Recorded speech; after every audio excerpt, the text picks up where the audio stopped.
What's up, guys? Subziark here. Day 3 of Heartsteel Cup was yesterday, and what a day it was. And by that, I mean I have no clue what a day it was because I actually didn't get to watch it. I was doing stuff in real life with other people. No flex.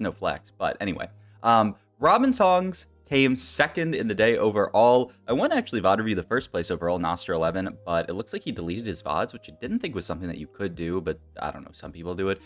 And we've done some VOD reviews of Robin this set so far, so, you know, it's a nice place to lead into, just watching some Robin songs pop up in TFT. Also, I noticed that he got to play an Augment this game, which is one that I've heard a lot of chatter about. It leads you to play a comp that is very non-standard, one that, you know, like most people, that you can't really play without this Augment, but it is very, very strong if you get this Augment, and that is Submit to the Pit. So we're gonna get to see a Submit to the Pit game this game, which should be really, really cool. Other thing I want to talk about, oh my god, and he just hits the double Gnar shop. Is this Robin Songs guy just the god of TFT? Obviously, that's very, very good. And so I think from this position, Robin, in his head, probably says, you know what, let's play Gnar reroll. Because I already have a Gnar too. He's even gonna make the LW on the Gnar as opposed to making it on someone else, which is pretty interesting. Also, LW just kind of an interesting item in general to slam. Obviously, this board is going to be doing a lot of physical damage, but it's not really what you think of when you think of Gnar items immediately. Gnar items, you really think of like the tankiness items, you know, like the AD bruiser type items, the bloodthirster, maybe even like stuff like Edge of Night. I actually have no clue what Gnar BIS is. I've never actually taken this augment, but I have been destroyed by it before, so I know how powerful it is, and I'm sure Robin is going to show that off this game. So really, really cool. Also, let me just pull up the text of the augment because it has changed pretty significantly. And so I want to give you guys the exact numbers. This is Submit to the Pit. You can see Robin is already positioning for it. So at start of combat, for each adjacent ally, Moshers gain 4 armor, 4 MR, 4 attack speed, 4 AP, and 4 AD. And you get a Jax and an R. Is that not I mean, they buffed this augment. It was pretty bad prior to their buffing it. But now, I mean, you look at this Gnar right now. He's got 3 allies, so he's getting 12% of all of those stats. And same for the Jax. And then this Vi doesn't have that. The Vi only has 2 allies, but of course, as you put more and more units in, you're getting more and more stats, which is a really interesting dynamic for a reroll comp, right? Because most reroll comps, you want to stay a lower level so that you can hit your Gnar 3, hit, you know, Urgot 3 or whoever. But this comp, it's kind of interesting that, like, you want to push levels as well. Like, you're really incentivized to, because every level that you push, that's another unit that you can put on your board. Obviously, the max, because we live in a hexagonal world, is 6 units. So at max, you're getting 24% of all of these values, which is a lot still. I would have wanted something like a sword here, but there's no sword that exists. So he's just going to end up taking Rod, mostly just for the fact that it's on a Gnar, and another Gnar is another Gnar, and there is another Gnar. So now he is only 2 off of... I mean, he's 1 Gnar off, 1 real Gnar off, and then 1 chosen Gnar off of having Gnar 3, which is pretty insane. Also really, really smart here. He's going to actually take out the Jinx here, even though it loses him Punk, and just play the double Gnar here. He's also going to slam the Morello because he thinks this fight might actually be losable. Morello actually, you know, like, once again, I said, like, I haven't really been able to play this comp very much, but in theory, it's actually a fantastic item in this comp because you can put it onto the Urgot, right? That's pretty cool. It's not something I had really thought about, but yeah, like Morello, I mean, one, it's a great slam in this position just because, you know, you get to slam an item, and that might have actually won him that fight there. But yeah, also, like, you can just put Morellos onto Urgot, and he's going to spread it to the entire enemy team, so actually really, really nice. So yeah, just putting in all the Moshers and then figuring that you can add Pentakill onto this board, which makes sense. I forget what version. I forget if I ended up fighting this version when I played against it. And it was some, like, named player that I know who is a solid player. They picked this augment, played Gnar reroll, and just, like, absolutely bowled me over. Like, I got to top 2, but then I just could not close out the game. There was also the idea of a Zac, I guess, as like the bruiser that you could play. Maybe that's the bridge. I don't know. We'll see what Robin ends up playing this game, but obviously an amazing start to be able to play this comp, and this will definitely showcase, you know, what this comp can do at maximum output. And he's just going to sell the Zac here. I feel like that's pretty necessary because, like, you really want to make 40 here. And he's just going to make the Gunblade onto Gnar. There's something really important and interesting that Robin's doing so far this game that I think a lot of people would not have done, and it would have put them in a much worse spot, is he's slamming good enough items. I think this is something that Robin is really good at, you know, just slamming kind of whatever items and making them work. And like, these items are absolutely good enough. You know, Gnar with a Gunblade is going to heal his team, going to make the other monsters live longer. Obviously, you would love something like a Bloodthirster. Probably, you know, that's more optimal, but Gunblade is perfectly fine as a healing item. Same thing with LW. It's not really like the item you think of when you think of like BIS Gnar, but it's a completely acceptable item. And if he hadn't slammed these items, he would not be on a 5 streak. I think Hologram must be insane here because you're going to get another unit that you can put on your board. And oh my god, and he just gets Superfan Gnar. The only downside is that it's Superfan Gnar, which is going to be a little bit awkward to play around. You would definitely prefer the Mashra Gnar, but I don't think he can turn down Gnar 3 in this position. So yeah, he's going to get Superfan in here, get a Superfan item, get EDM in here, and this is just going to be his board. You definitely want to move some, yep, do exactly like this, so Gnar gets the max value, and yeah, his spot should be completely insane. This is another smart thing from Robin as well, where I think some people might say, oh man, can I really play Superfan Gnar? I mean, it's so much worse than Mashra Gnar, right?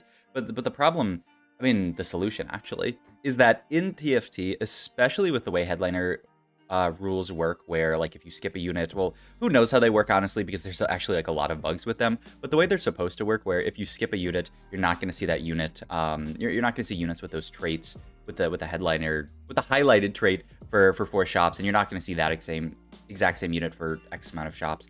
It's really beneficial to not skip units that are good enough. Once again, good enough in this spot. That's sort of like the key to this game, I would say. He takes Superfan Gnar, and I think some people might say, nah, I gotta greed for Mashra Gnar, and then they would roll another like 100 gold, never find a Mashra Gnar, and just say the game sucks, GG's. And like, I mean, a little bit, but also like Robin Songs allows himself to like not have to play for that insane high roll. He just says, you know what, I'm gonna take what's good enough here, and I'm gonna be happy with it. And I mean, yeah, I think he's very happy with it. Redemption, I would imagine, is an amazing item in this comp. Yeah, I would assume that it's just very good. You're gonna put that onto like set later, and you know, your entire board's already be clumped up because of this submit to the pit positioning. So if you can, you know, position this way, put the redemption onto somebody like, I don't know, I mean, he's going to put on the Vi for now, which is pretty surprising, because I feel like this Vi wants to stay on your board for a lot of the game so that you can play for 6 Mashra. I would have definitely assumed that he was going to put it onto something like this, but I guess the idea is the Mordekaiser is also going to stay in, but maybe Vi is going to come out and he's not going to be able to play for 6 Mashra. That makes sense. Because he's playing more towards a sort of like this, the traditional like pentakill board, where you're already playing Gnar and you're playing these Superfan units, but he's just doing it in a different way. And yeah, like what he has in Team Builder here, just to play for 4 Mashra and then get 4 Superfan, and makes a lot of sense. This is going to be 5 Superfan once he finds all those, which is going to give him the Radiant Stare Act. So it's a non-traditional version of this board. It's not what I think most people, if they get this augment, would say this is what I want to play. But it's going to be fantastic for him in this position, right? I mean, if he can get to the 5 Superfan, the hardest part is actually just picking up that Kennen, which we're already level 7, so it's gonna be a little scary to find. But if we can pick up the Kennen, being able to get a Radiant Starex onto this Gnar is, I mean, yeah, there is nothing wrong with that whatsoever. So yeah, really cool, and really cool how he just sort of pivoted on immediately picking up the Superfan Gnar. He says, okay, I'm gonna play the Superfan version, not the 6 Mashra version, even though you usually think of this as being the 6 Mashra version. And there's the Kennen, there is the Nico, so we could play 5 now. The problem is you'd have to either cut Pentakill, or you would have to cut Mashra, and he's gonna make the call that cutting 4 Mashra is worth getting a Radiant Starex onto his Gnar, which, yeah, I mean, I would say that's a pretty reasonable take. We also get Guardian here, which is nice. I mean, Mashra is of course really nice onto the Gnar, but a Radiant Starex is a Radiant Starex. It's yeah, I would say a no-brainer to just play the Pentakill, or play the Superfan here over that, and also Pentakill can stay in here just because the extra attack speed that it provides to your team after that 5th kill is really nice. I mean, surely it's not little buddies, right? We're not going to get a lot of value out of that. A support item could be pretty... Ooh, I think it's probably has to just be Harm Assist here. I feel like that Augment, in the same way that it's sort of like broken in Riven Yone, has to be broken in this comp as well. And yeah, I think that makes a ton of sense. I mean, at this point, we are 100 HP, level 850 here. We're just going to go the fastest 9 in the world. He's going to end up moving that Redemption over to the Mordekaiser, like I was talking about earlier. He wanted it on the Vi, I think, just to have sort of like the optionality, I think, if we pick up like a Poppy or something. But at this point, we're not going to roll much at this level anymore, so it makes a lot of sense to just push level here. And I mean, you can see the power in this Augment, right? How tanky, how much damage this Gnar does. Without this Augment, I find it unlikely that we would be 100 streaking in this position. I mean, this augment just does so much for the comp. And now that we pick up the set, he's going to pivot into this version where you get to play Bruiser, who really cares about the Kale, not me.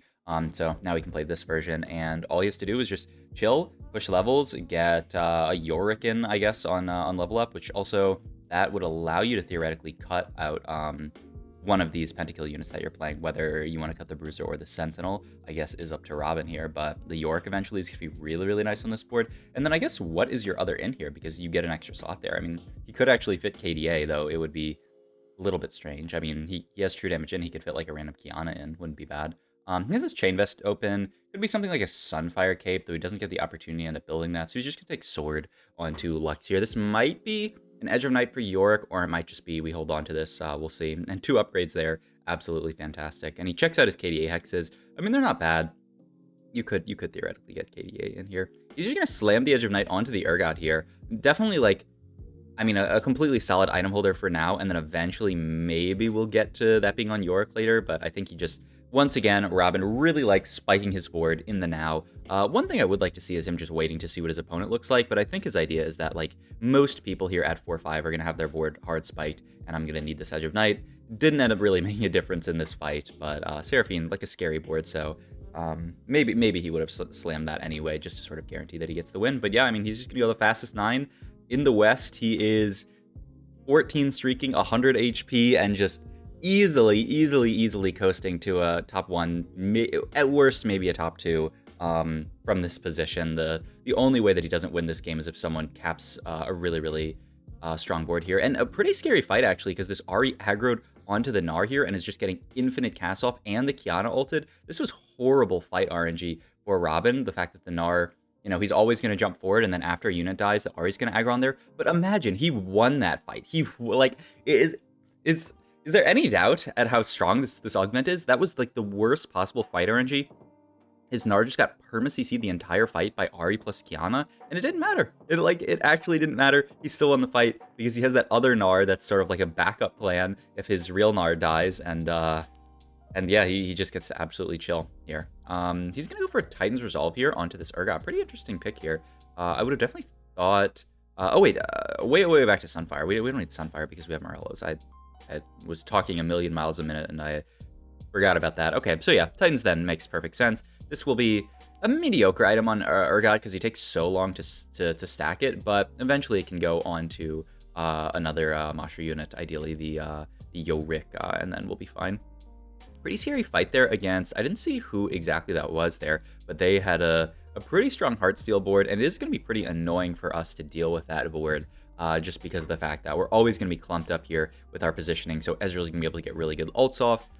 The healing cut from the red buff that they had is going to be really annoying for us, so that's going to be a tough matchup down the line if we end up fighting them later. The upside is we are level 9, 50 gold. I think Robin's going fast 10 in this position. My god. Yeah, I think he made the call and he said, you know what, I mean, I don't need to roll here on 9. I might as well get fast 10. Then I can guarantee that I'm going to hit stuff like a Yorick 2 and a Lowy, and then I can really cap the board out. The Lowy tentacles are going to work for the submit to the pit, which is going to allow me to get way more value onto my Masher units. So yeah, I mean, I have to imagine that is the game plan, but we'll see. And then in that case, we're probably, well, I mean, I guess you're going to have Bruiser already then, so that's the idea.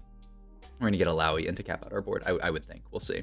Fight another Ezreal board, but this board sadly cannot beat ours. I thought they were last stand because of the way the animation went, but they are definitely not last stand because they went 8th.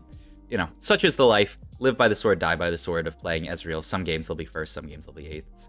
Sterak's a fantastic item here, and like you want it to exist on your Masher, your Yorick later, and I said Yorick, I said the right name, nice. But the question is who carries it for now. I'd almost think of just, I mean, you put it on a Masher that you're gonna cut later, which I guess is Jax in this position.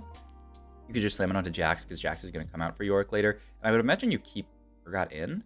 You just need to find like a replacement Urgot, which he already has on bench, so that Yorick can not Yorick. Every unit is Yorick to me. It's the way back in the set with dragons where I would call every unit Zippy for some reason. I mean, because Zippy's fun to say. But yeah, he's gonna play the Urgot and the Yorick, and then you know Morellos can go on the Urgot, and then all these items can go on the Yorick. He's not even gonna slam, so maybe maybe he's going to keep the jacks in later because, yeah, I would be happy to just slam this on jacks and then do what I was talking about. But I think maybe he, for some reason, is thinking that the jacks is going to stay on his board and that he can't afford to item carry it with stair axe. I mean, it's not like a stair axe on jacks is going to swing any of these fights, but it's, you know, it would definitely maybe kill a unit or two, especially because jacks is getting decent value out of this submit to the pit. I mean, 3 units, not the end of the world. But yeah, we're just going fast 10 in this position. Is he, his entire chat's saying yes. I think he's like, should I sell this? I don't know what he's saying, because someone in his chat's saying sell this Gnar. I mean, surely, I mean, there's no way you sell this Gnar, right? It's like, I mean, a 6 Masher would be nice, but I think you would much prefer just to have the Gnar and the Yorick as your main carry. He's going to go 9 here in this position. Finally picks up the Yorick here, gets Poppy in for the 6-0, so that's the idea. He's just going to play for 6 Masher, not going to worry about playing for, and not going to worry about playing for, like, the Alawi, and he's just going to play, like, the 6 Masher version of this board. Okay, I mean, yeah, I mean, 6 Masher is, of course, a huge spike here. Obviously, I feel like Alawi 2 would be huge, but I guess the idea is how are you actually fitting Alawi 2? You would have to cut, like, 2 Mashers, and so I think the idea is that, like, yeah, you could just cut this Jax and then, like, another unit, but it's just going to be too sort of difficult for you to do when the upside of just playing 6 Masher sits there for you. And yeah, I mean, I think that makes perfect sense. So yeah, this is going to be the final board that we're going to end on. Just 6 Masher, 5 Superfan, which also, just what a cool board that we get to play. And the only question is, can we beat these capped out Heartsteel boards? Like, we're fighting this board. They have, like, Lucian that's going crazy. We do end up beating them. So that's going to be a dub there, and the big upgrade that we have left to find is this Yorick 2. We pick it up, and so now all we have left is a Rain in our path to see if we can win this game. Her board was very, very strong, so let's see if we can end up actually beating that. It looked like a very, very capped board. Looks like Robin's confident that he is going to win here, though. Yeah, she's got Alawi 2, Ezreal 2, and Lucian 2, but is that enough to get through this humongous Gnar, this humongous Yorick? It's looking like it's not going to be enough, and Robin is going to take the dub. What a cool game from Robin. I think really, really exemplifying how, you know, like, in TFT, it's so beneficial for you to actually just play flex, you know, and not get lost on one single line, like getting to the 6 Masher and with the Masher Gnar, being able to play 5 Superfan, slamming the weird sort of items in the LW and the Gunblade, and also just playing a really, really broken line, which is this submit to the pit. So, hope you guys enjoyed this video. If you did, please like, comment, subscribe. Check out my Twitch, all my other links down below. Also, did I say it earlier? I'm going to be co-streaming day 4 with Kai. I don't think I did. So I'll drop a link to Kai's Twitch in the description down below. I'm probably live as this video is coming out with Kai, so go check it out down below and watch the final day with us. All right, catch you guys later.